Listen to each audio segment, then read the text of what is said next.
internet friends. Welcome to another episode of Life According to Joel. This episode we will be speaking about Autism Awareness Month / Autism Acceptance Month, and this episode will be about accepting men with autism. And thank you, Doreen. Doreen's been a friend of mine for like 8 years. We met during my time at Vancouver Film School. And not everybody knows this about me, but I really am uncomfortable with men. I don't get along with men very well, so a lot of my closest friends are women, and I've known Doreen for roughly 8 years. And as an autistic male, we have this benefit for forming stronger relationships with women, similar to how women like to have their gay friend. Autistics are very often demisexual or asexual, which means that because we have such heightened senses and we are not exactly socially comfortable, we deal with social anxiety, it means that for us to be physically intimate with somebody or to pursue somebody romantically, there has to be a certain level of comfort on emotional or spiritual level. I identify as demisexual. A lot of autistics are asexual or demisexual. And so Doreen and I have had a really strong friendship for the last few years, which makes her the perfect person to talk about today about accepting men with autism. And so, Doreen, how has my autism affected our friendship over the last 8 years? Well, I would like to say that it hasn't, but I don't think that's true. But I don't want to say that it's affected the friendship in like a negative way, because I think that's kind of unfair to you and to people with autism. Because I also think that like neurotypical relationships do tend to have their drama and or their hiccups. So I think it really is just like any relationship. Just the problems are just maybe a bit more unique, or actually I don't even think that's true either. I think that it's just about communication. I think, what was the question? Sorry. But I think what I'm saying is that the problems that we've had, I think they're common in all friendship groups, though they do have a unique, maybe a slightly more unique twist to them. And that's what's amazing about Doreen, and that's what's also amazing about this episode, is when people lower that barrier and see people as human beings, and they remove the label, or they incorporate the label in a way that is edifying and in a way that strengthens their bond as friends or romantic partners, or however they get along, maybe colleagues. The ability to look at people's uniqueness and see it not as a disadvantage, but just what makes them a beautiful person. And so, as we get on with that, I would sort of like to talk about setting communication boundaries, because one of the things that has helped Doreen and I is having clear communication boundaries. And I'm sort of going to pass it over to Doreen to talk about a specific situation in which communication boundaries needed to be established a while back in our friendship. And I think it's unique, and I think it's an ability really to address the issues that autistic men very often have with neurotypical women, and a way we can foster a clean communication environment by establishing communication boundaries. So, I'm passing it off to Doreen. All right. So basically, me and Joel had a miscommunication when you were here. He was here actually, and we were watching a movie. And we started off. He was at one end of the couch, and I was at the other, and we were just watching the movie. And then over time, like as Joel was adjusting and like getting more comfortable, he slowly began to kind of, for me, encroach on my space, and it felt like he was getting closer and closer to me in an uncomfortable way. for me. And so my response was to just, with my body language, was to just kind of shift and move away. Anytime he seemed too close, I would make an effort to put distance between us. And Joel just took that to mean there was more room on the couch for him, I guess. But he didn't understand that for me, you know, as a woman, you know, when a man starts off at one end of the couch and then slowly, you know, gets closer and closer to you, oftentimes that means they're trying to close the distance of physical space. And, you know, for women, we know that sometimes that is an unwelcomed advance, or welcomed, it really depends, of course. But for me, that was an unwelcomed advance. But I had never known Joel to have any feelings for me or anything, so I didn't necessarily think it was that. But so I remember being very confused, and I froze. Because it felt like I was putting up boundaries and he wasn't respecting them. But that is just because I was communicating with my body language, not verbally or anything. And I froze. And it was something that I had to talk to him about later because I felt very uncomfortable. All right.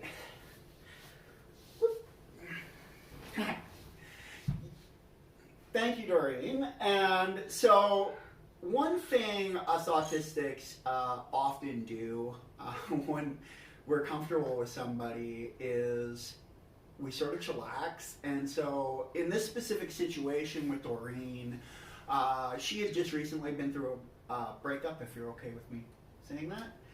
Yeah. And at the time, from my perspective, I was trying to be a close and supportive friend, and not being able to read body language and vocal tones, trying to be a close and supportive friend and be relaxed meant I was actually trying to close space, but not in a romantic sense. I wanted her to feel comfortable. I wanted her to feel respected and valued, and I knew she was going through a hard time. However, as you can see, there's quite a size difference between the two of us. And one thing that we talked about, so Doreen gives me this call up and she's like, hey Joel, so the other day when you were over at my place, I sort of feel like you were making a sexual advance. Did I say that? Yeah. I said sexual? Well, you said romantic. Okay. Romantic. Romantic, but the point was, she felt really uncomfortable, and she was like, I didn't say at the time, but like I felt like you were making a move on me. You weren't respecting my space, and I really valued her reaching out to me because I wasn't making a romantic move on her. We've been friends for so many years. I would have hated to have had that ruin our friendship. And so we discussed the reasons Doreen felt uncomfortable with actually verbalizing her boundaries. So you asked me, you're like, why didn't you say that at the time? Yeah. Right? I was like, hey, like, I wasn't making a romantic advance on you. Why didn't you verbalize? As you can see, I'm a big dude. If I'm relaxed on a person's couch and trying to make them feel comfortable, there is going to be, if there's a missed signal there, a moment of discomfort and potentially fear from a female perspective due to the culture that we live in. It's important to remember statistically that the vast majority of sexual assaults and attacks and violence against women are perpetrated by friends and family. And it's important to acknowledge that even in a woman's house, she doesn't necessarily feel safe with a man. And one of the things that autistics have difficulty doing is understanding things from an emotional perspective versus a logical. So from my perspective, my brain's going, I'm not romantically pursuing Doreen, and end of story. So it's like, I'm not, so my brain's not thinking about that. But part of the important thing for autistics to do is to remember that even though we know we're not making a romantic advance or a sexual advance, the neurotypical is coming from an emotional perspective because of the way our brains work differently.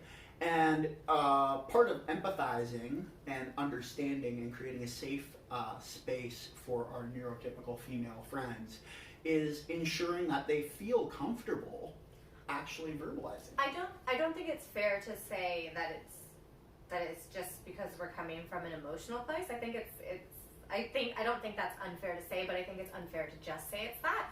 I think it's just life experience. It's logic as well. It's like street smarts or whatever you want to call it. But I think it's several factors all at once. I think it's just it's the reason why.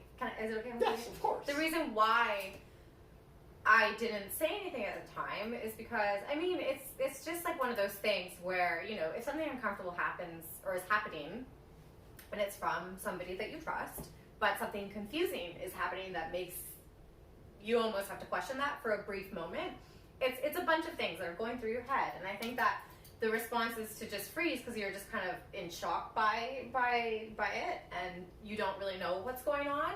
You're afraid to just be like, hey, what are you doing? Like, you're being an asshole. Like, stop that right now. Because, I mean, I know that Joel's not an asshole, right? But then he's doing something that's making me uncomfortable. So it's like when you're having things contradict each other, I think that it gets confusing. And you also know as a woman that sometimes it's safer to just wait and put space and then chat if you're comfortable. So one of the things that came up... Sorry. You gonna go... Oh my goodness. Sorry. I don't know. Okay. No worries. Okay. So, one of the things you specifically mentioned during our phone call that I would like you to elaborate on, because I think it's important and I think it's part of the reason that autistic men and neurotypical women very often have these miscommunications, is why a woman might be afraid to say no verbally. I believe when we were talking, you said part of it is the idea that when you reject a man flat out and you say no and they're in your personal space. Could you elaborate? I mean, I just think that time and time again, it's been proven a lot of times that if a woman says no to a man or rejects a man, there is a certain level of threat that can be there. I don't think that I was necessarily like thinking about that at the time. I think I was just acting in a way that ensured I was safe. I wasn't thinking about rape culture. I wasn't thinking about those things. I think I was just reacting to a situation with a lifetime of experiences as a woman, you know, and I was doing the best thing I could to feel safe at the time. And I don't want to say that I necessarily felt unsafe. I didn't feel like I didn't feel that I was at a risk with you, Joel. I didn't think that you were gonna, you know, assault me or anything. I just think that you were just making me a little bit physically like uncomfortable with the lack of space that was, you know, occurring. But despite me knowing, or despite me thinking that I know, or whatever, I mean, I know now, but despite me thinking that, like, I knew that you weren't going to do those things, regardless of whether I think you're a good guy or not, I think that the reaction when it comes to comfort and safety, I think the reaction tends to be the same regardless. And so part of why I think this episode is so important is owning that as autistic men, we also have a responsibility to ensure that there is a safe communication environment and that there's communication boundaries in place. And so after our phone call, I was like, hey, you know, in the future, when we are hanging out physically, I need you to be comfortable actually verbalizing and saying, yo, you're a little close, or hey, that hug wasn't cool, or hey, I'm uncomfortable with this. And as an autistic person, I've been brainstorming ways to further make my female friends, colleagues, and potentially lovers in the future comfortable actually verbalizing their boundaries. And so what we did in our discussion was say, hey, when we're hanging out, it is a completely safe space for Doreen to say anything that makes her uncomfortable, and there will never be a repercussion to anything she says. She is completely safe to set any boundaries she wants verbally, to remove any boundaries she wants verbally. There will never be a threat. And I think part of creating a safe space for communication is good, not even just for autistics and neurotypicals, but I've heard it's used in neurotypical relationships as well, to help people just communicate better. So I'd like to pass it off to Doreen on, since our conversation, how that's affected our communication. Well, I don't think that we've really had that many instances where we've had to like really have like stronger communication than normal. I don't think. I mean, besides we did have a falling out. What?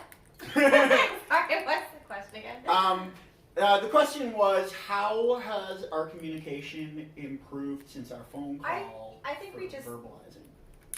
I think we just talk now. I think we just find it easy to talk about what we need as friends and stuff. You know, like I think we just say what we both need. I think that's all it comes down to. I don't know. I want to say that communication is easy, but obviously it's not. Just based on like any and all experiences either of us have had, I'm sure. But I think that if you're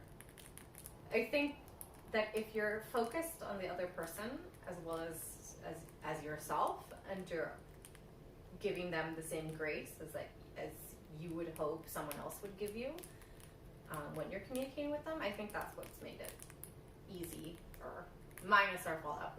That we didn't talk. We didn't communicate at all. And so we're going to talk a bit about our fallout for a second. And so a nasty habit us autistics have is texting. When you're autistic and you can't read body language and vocal tones, texting is an advantageous way for autistics to feel safe. Because when you're texting, the neurotypical doesn't have body language and vocal tones, and so it evens the playing field so that the neurotypical is on the exact same level as the autistic. Now, for us autistics, it's comfortable, it's safe, and texting is just in our comfort zone. Now, the problem with texting is, as autistics, we're used to verbalizing our emotions and verbalizing everything. And neurotypicals are used to 97% of communication being nonverbal, or in the 90 percentile. I think it's 97, 93%, something like that. And so a neurotypical isn't used to seeing big words, they're not used to seeing emotive words, and they're not used to seeing a lot of words. And for us autistics, we're like, oh hey, we're communicating. And so Doreen and I had this conversation, and I was on set, and she was having a difficult day, and something I had said on Facebook, there was a miscommunication, and she reached out to me about what I had said on Facebook, and the miscommunication just spiraled because I was reading her words without the body language and vocal tones, and she was reading my words without the body language and vocal tones, and I was using very emotive language, and then she started using very emotive language, and then she started using more emotive language, and I started using more emotive language. And something about autistics is we don't handle our sensory information that well. And so when I am on set, I am handling with lights, I'm handling noise, and I'm dealing with a lot of social interaction. And autistics, we deal with something called sensory overload, which is, and I'm wearing sunglasses right now because I'm looking at a light and I'm trying to reduce the sensory information that's coming into my eyes. The reason is we can have something what's called an autistic meltdown. It's when we get too much information and our brain's like, shut down, shut down, shut down. And so unfortunately, Doreen and I, what should have been a casual conversation, became socially anxious for me. And I started getting pushed towards a meltdown. And so for me to get out of that social situation and reduce my social anxiety so that I could work safely with the lights and the noise and not have a meltdown, I sort of cut things. And we sort of ended our friendship, unfortunately, because for me, a meltdown on set is actually physical pain for me.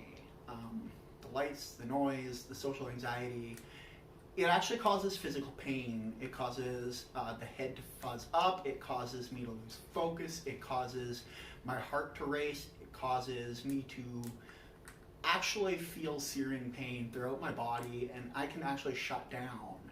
And so to get out of having a meltdown, I cut the social anxiety out. And unfortunately, that meant us falling out over text. And it also meant that later on, I had to look over those texts, and I also had to be like, okay, so like this situation was extremely painful and uncomfortable for me, but really we shouldn't have been having a text conversation. We should have had that conversation in person. And so a while later, after that show, when I was able to be more comfortable communicating, I was like, hey, yo, I'm reading these texts and I'm thinking maybe there was a miscommunication between the two of us, but I was in such a socially, sensory stimulating environment that I sort of was shutting down and we fell out when we shouldn't have. And so that led us to having an actual conversation. And I think it's important to, as autistics, recognize that while texting is comfortable for us, it can come off as overwhelming for neurotypicals, but also when it becomes overwhelming for neurotypicals, a situation has an opportunity to escalate when it really shouldn't, when it really would only involve us sitting down for coffee or a 5-minute talk on a phone to resolve an issue that really shouldn't have been an issue at all. But because of the sensory information and because of the lack of body language and vocal tones coming from my communication with Doreen and from Doreen's communication with me, a situation that could have been solved in a 5-minute coffee ended our relationship. And so I sort of want to talk about our conversation following that text because we patched things up. And I have to say, 90% of my relationships with women that go sideways due to a miscommunication get patched up fairly easily with a conversation. And so I'd like to talk about that. Yay! Hi, Pip! This is Pip. Pip is joining us now because Pip is awesome. Yes, you are. Hey, buddy. He's investigating. Oh my goodness. Okay. Yeah, so anyways, we had fallen out and a couple months went by and we had been friends for so long, and I was like, you know what, it's worth salvaging that friendship. And I obviously wasn't making a romantic advance on Doreen, and I didn't want her feeling disrespected, and I really felt insulted at the time because I was like, hey, I wasn't making a romantic advance, and it's really insulting and upsetting to feel like you're rejected by somebody when you didn't even make an advance. And so we called each other up, and I was like, yo, I didn't make an advance on you, and then she was like, I know. And so that really came to a point where I was like, oh, so she knows I didn't make an advance on her, and I misunderstood her language. And so we sort of went text by text. We just went text by text to understand what was going on in each other's minds. And we didn't do it too much. We just did it for like the main startup. He's gonna bite you. I know. Hey, baby.